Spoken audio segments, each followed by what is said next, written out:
And ladies and gentlemen, welcome to my channel. We are in Aerofly Fs2 and we are in Switzerland at the airfield of Raron. Um, let's take it for a spin up the Aletsch glacier, largest glacier of the Alps, and um, it looks pretty here. Lovely village-like airport. I think it may have been a military field in the past, as we have these sort of hangars that are secluded a bit, will not be super visible from higher up. And it's a good starting point for flying to the Aletsch Glacier. It's the nearest airport. So let's do that. So let's get this bird fired up. Let's start with some lights. Navigation lights, strobe lights. Let me... Yeah, if I can reach it, I suppose. There it is. And let's get this baby fired up. The mixture is in.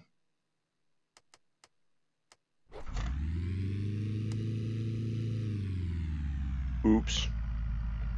Yeah, so I started that with the throttle still in a higher position. That was not the smartest thing to do. I hope I did not damage the engine there. But we are running, and I suppose we can just wait for the oil light to come off before we start putting more torque on the motor by switching on the clutch. There it is. So I think it's time to switch on the clutch, and then we will see the rotor start moving. There it goes.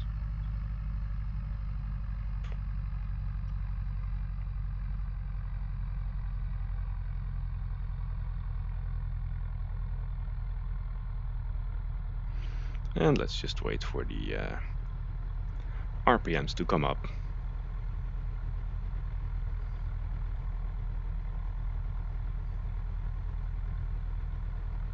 I think I see some needles starting to rise now.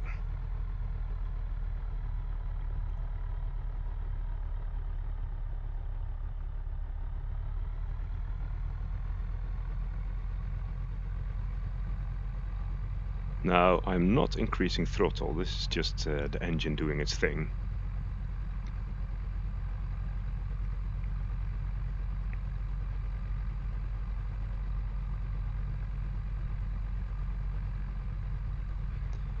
Okay, I think we can start to increase the throttle now.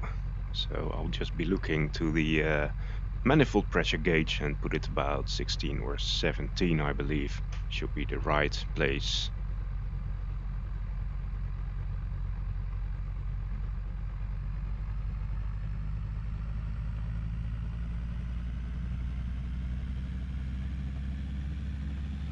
And as I increase the throttle, we see the RPM needles coming up for the engine and the rotor. And I'll just put them in the green. Let them stabilize, so that's about 16.5 inches, I believe. Perhaps a little lower.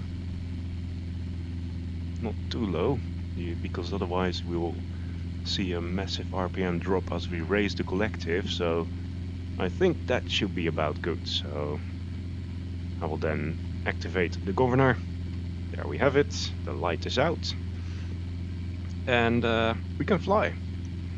So I only introduced the governor after the engine is at speed, because otherwise it's kind of funky. It behaves weird if I try to increase the throttle and the governor is gonna try to keep some RPMs, and you just see the needles jumping up and down, both the manifold pressure, and it doesn't work that well. So not sure if it's an official procedure, but I like to rev the engine up before activating the governor. So yeah, that should do it. Let's fly and get up the Aletsch glacier.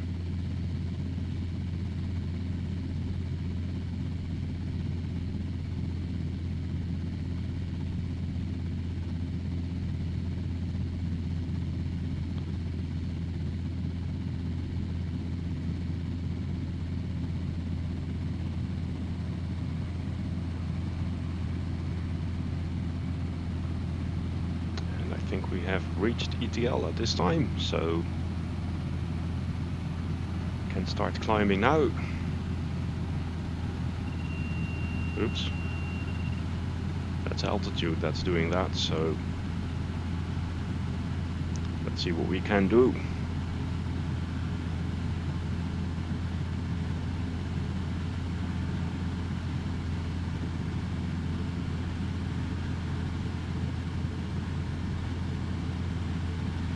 So I'm just adjusting the throttle still a little bit, seeing what we can achieve for maximum power. And there we go, on our way.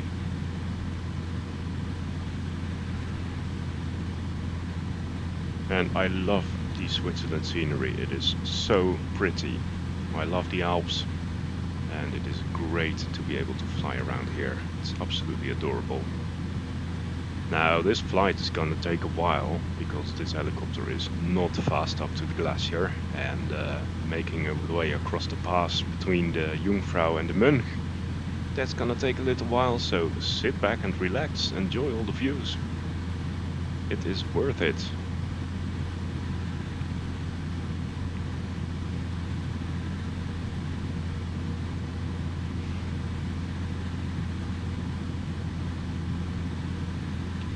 What we have on our right hand side could be the Dufourspitze. It's the second tallest mountain of the Alps and probably the highest in Switzerland, if I recognize that mountain correctly.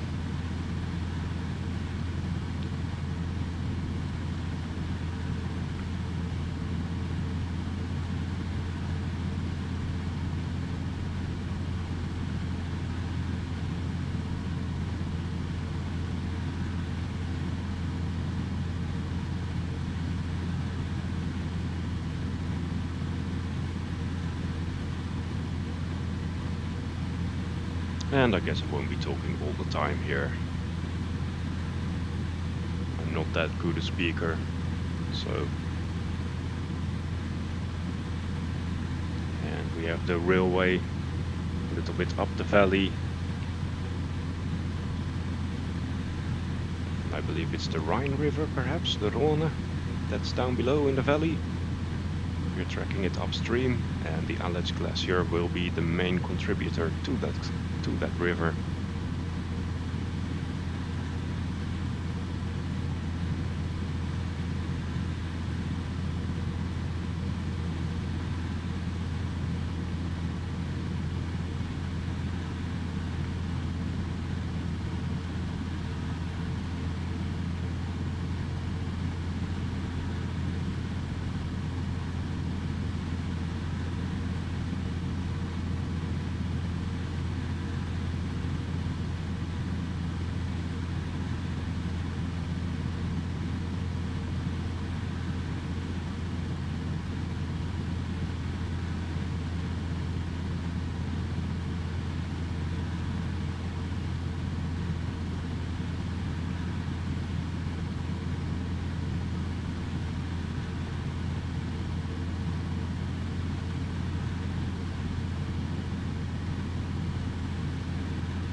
Now, in terms of power settings, there's definitely limits to what you can do, since this is not a forced induction motor. So there's no turbo, no supercharger or anything. So you cannot pull more power than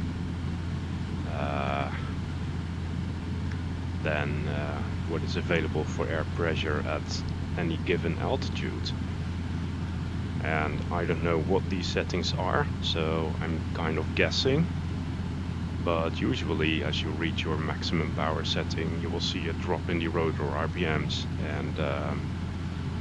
and that will tell you that you are over torquing the engine, and then you just set it slightly lower so that it is outside the low RPM warning. Well, that's how I do it. I'm sure it's not completely realistic, but yeah, you can only keep it so real, I guess. And I cannot look at tables for the manifold pressure settings and your indicated airspeed limits as you fly, because I have a headset on and I don't want to take it on and off all the time. Now, meanwhile, we are turning left into the gorge that leads us to the Aletsch glacier. And we flew over the town of Brig. That will be the your visual cue, besides this lovely gorge here. This gorgeous gorge. Yeah, I'll show myself out. Yeah. So enjoying that, and flying this flight with the R22, you have to sort of continue to climb, because if you fly too much straight ahead, you may not be able to at the end cross the pass. So you have to continue that climbing angle a little bit. It's not too bad, but yeah, you just have to keep that in mind.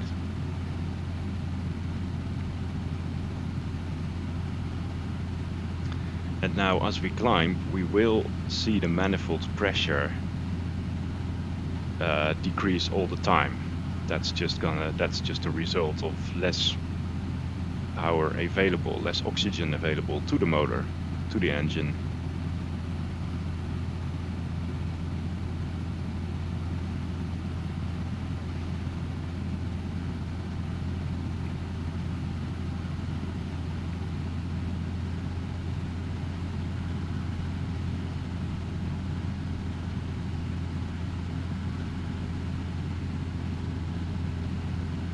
And as we continue to gain altitude, at some point we will have to reach about 12,500 feet about to cross the pass at the end, and we will have plenty time to reach that.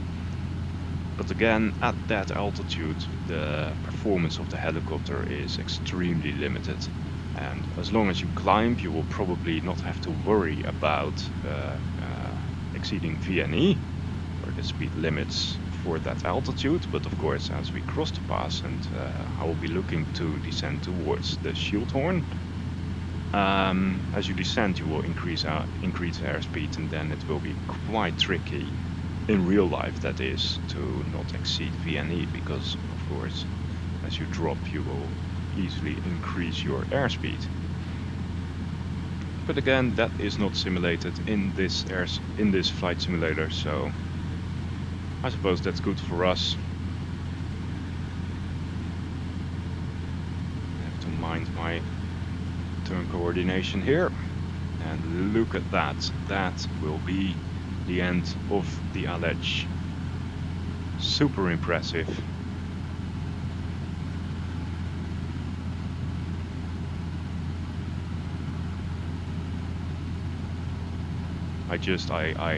It puts a smile on my face every time I come here. It is so nice, so pretty. And I'm happy to live in a time where glaciers are still around, and get to walk upon them and enjoy all that beauty.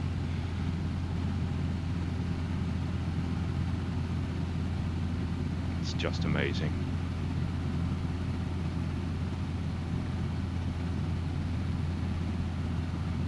And then I love to live in a time where virtual reality has become available to the masses, and what I could not do in real life, I can do in a flight simulator now, and fly in virtual reality around in these beautiful places. It's so incredible, and Aerofly Fs2 in that sense is such a good sim. Others have said it before me, but this simulator, it really gives that sense of being there and flying around there, and that's just fantastic. So it's and I agree, it's fly an airplane, fly a helicopter, and you really have that sense of being there.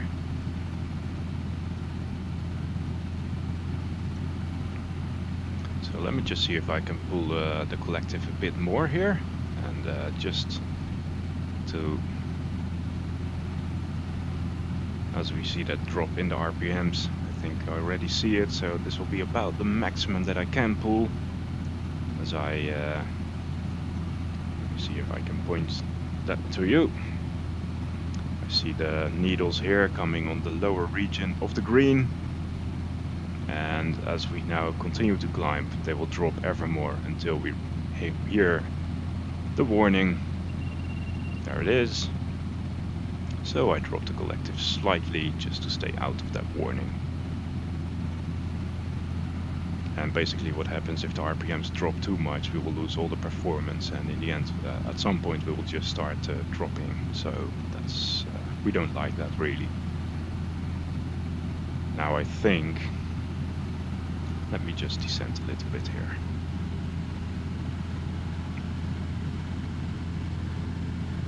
And these stripes that we see, those dark big stripes on the glacier, they occur when several glaciers meet.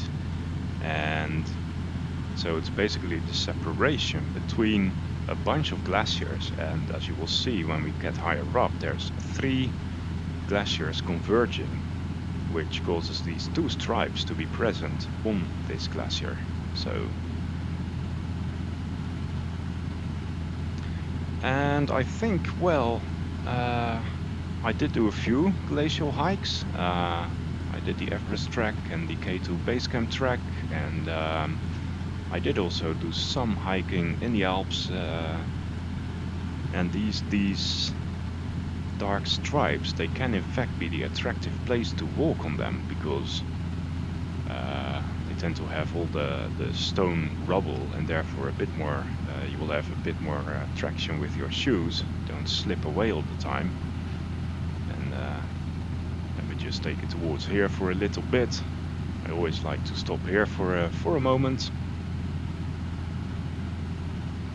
as it is such a nice place, and I think this is also quite an attractive place if you came by car to the glacier to get closer to it. So we have this little lake here.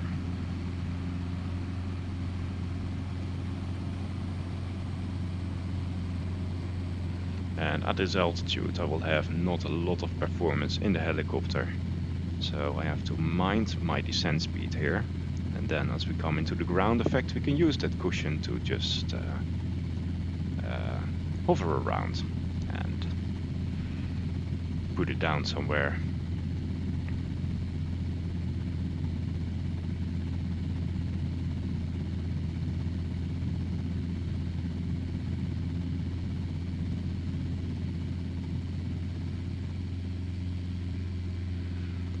And there we are. So we have landed next to a lovely lake, to a side valley of the main Aletsch glacier. Ooh, I think I hit the tail rotor there. Yeah, let's continue flying. Now I know I just said we need to keep some altitude going. If we take it for a small circle to the left and further up the glacier, we can still make it up the pass. So let's do that. And of course we will have not a lot of power available for takeoff at this altitude. Where are we? 7,550 feet according to our altimeter.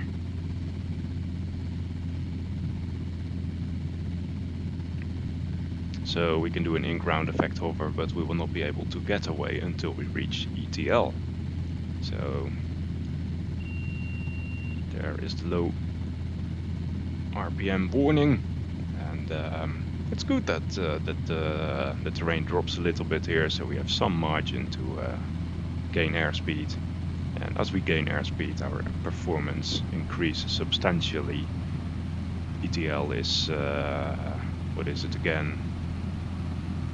Effective translational lift or something, I believe something like that.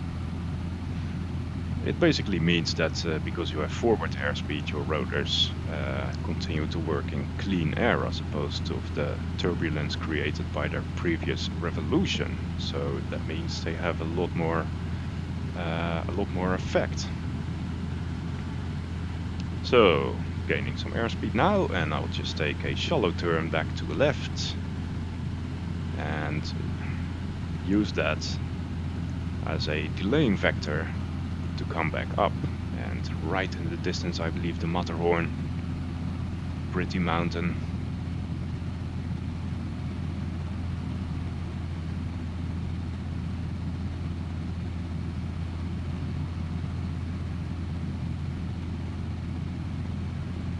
And it may not be overly necessary to make this turn, but it just helps a bit. It gives a bit more.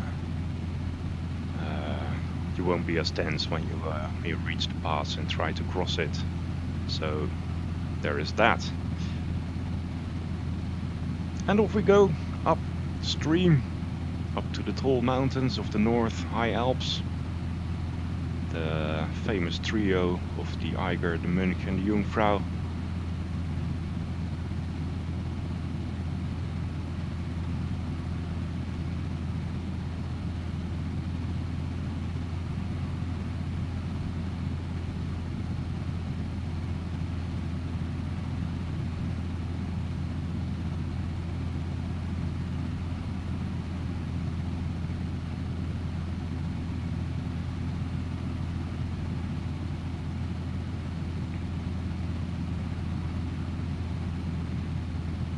And the manifold pressure ever more decreasing.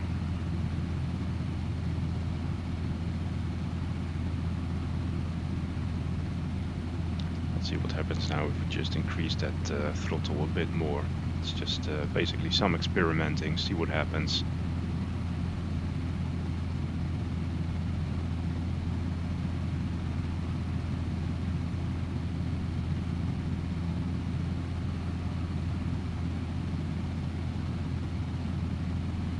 Not sure how much effect that yields, but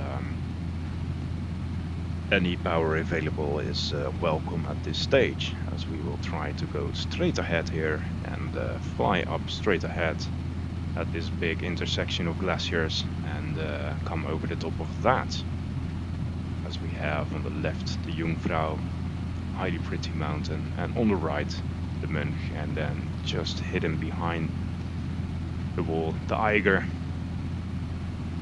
the daunting north face on the other side, of course.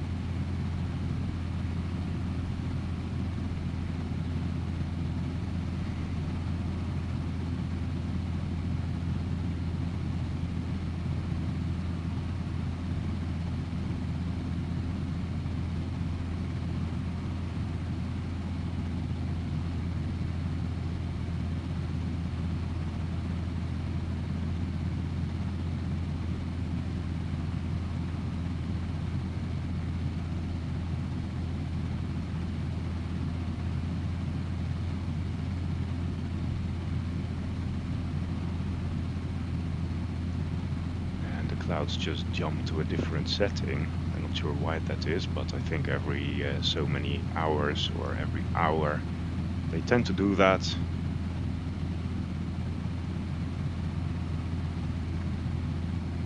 And as we come over the Concordia Platz, I think several glacial convergences are called Concordia Platz, named after the Concordia in France. I believe near the Louvre Museum, I suppose. And similar for the Baltoro Glacier in Pakistan, which eventually converges, or the Godwin-Austen Glacier converges with that, and that glacier then leads you straight to K2. Quite incredible area, and I have to watch my airspeed in the meantime. I want to stay in ETL because we cannot lose any performance of the helicopter.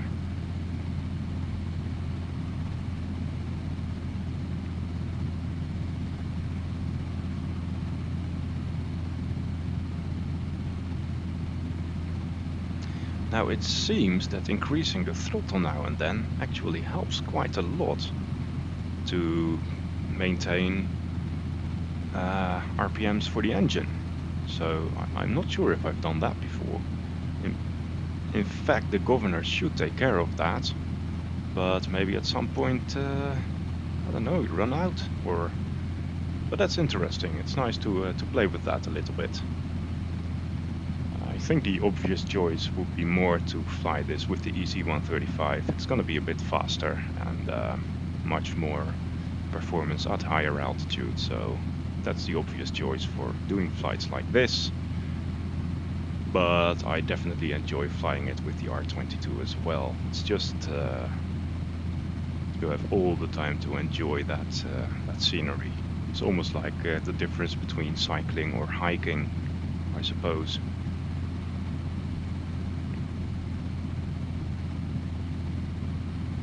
And you do have to keep an eye. It keeps you busy with the EC135. You can just switch on the autopilot, set your route, if you will, and just let it do its thing. And then, of course, you will have more time to look around if you wanted to. But it's nice to have a helicopter that's a bit more demanding and yeah, just keep your attention to the flying all the time, as we now have the Jungfrau on our left hand side and the Mönch on our right hand side, and this little bump in between is called the Jungfrau Joch, and what that is a train station, believe it or not. So you can take a train and come up to this very place, which will be the highest in altitude, the highest train station in the Alps, or in Europe at least, perhaps in the world. I'm not sure. Nah, not in the world. I'm sure there are train railroads that get higher up. So, for example, in the Tibetan Plateau, the highlands. But it's quite amazing that you just can take a train and be up here with so much ease. That's incredible. I would love all these kind of things. There's so much on my wish list. I really hope the world will go back to normal and we can do these things again, because it's just incredible.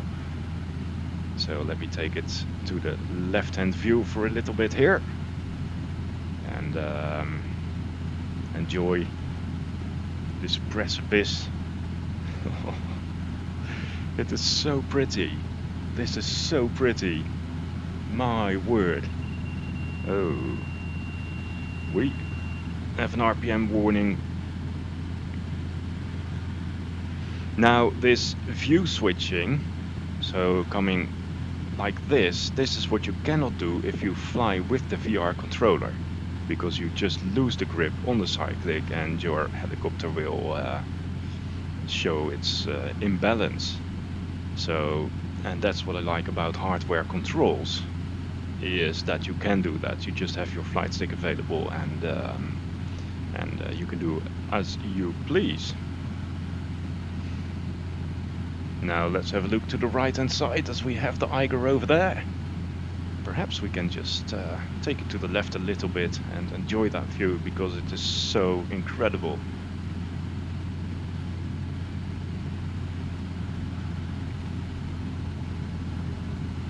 Look at that. What an amazing mountain that is. Quite incredible.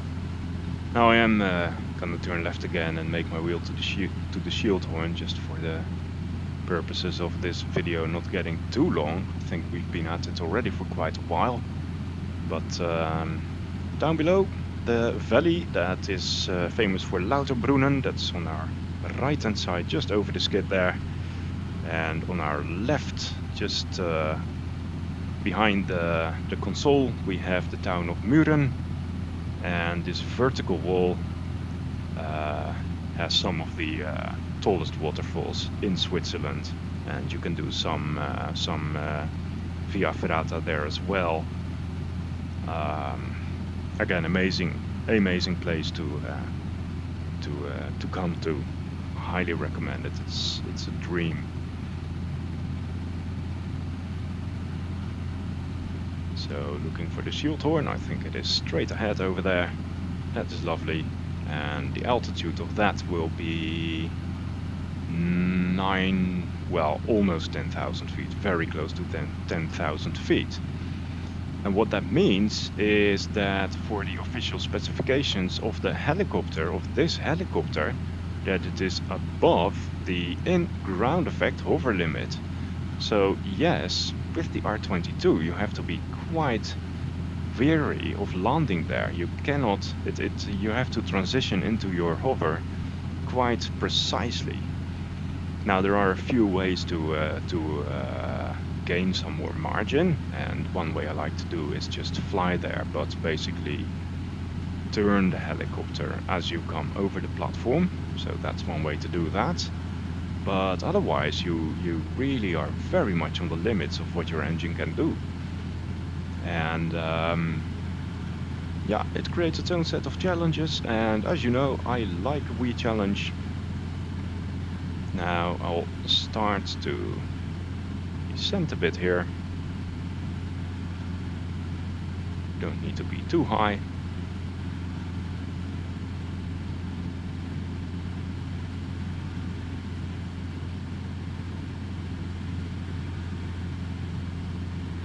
And I think what turning into the platform does is that you basically use some of your airspeed to help the helicopter with having more power available. So it's almost sort of an auto-rotation situation that you use. And then you can use the collective a bit more, just that bit more, to come to a stop, and come to a stop over the platform. Because if you stop too early, it will just start dropping, and you have to do your approach again. Fortunately, since it's on a mountaintop, you have plenty. You can drop a little bit before you come in contact with the terrain, but then you have to make your altitude again. So it's just yeah. And then if you stop too late, you have to pull back on the cyclic, and you're gonna hit the platform with the tail rotor. So you really have to be a bit wary of your approach here. And let's see what we can do. So there we come. Always exciting, this. Never completely granted that it's going to work. And I was late.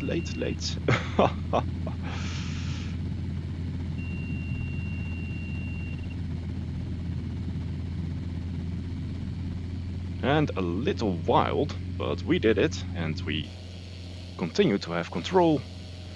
So that's lovely. Ladies and gentlemen, welcome to the Schilthorn.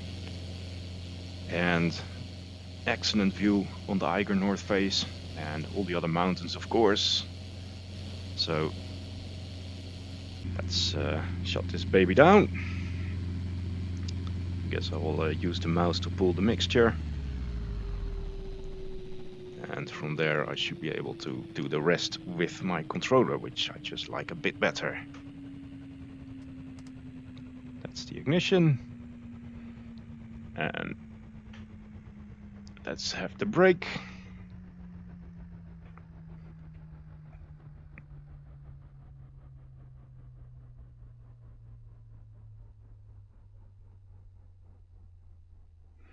And as the whole thing comes to a stop,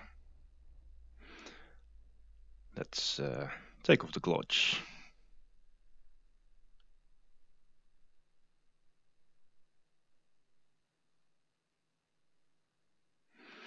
And that will be that.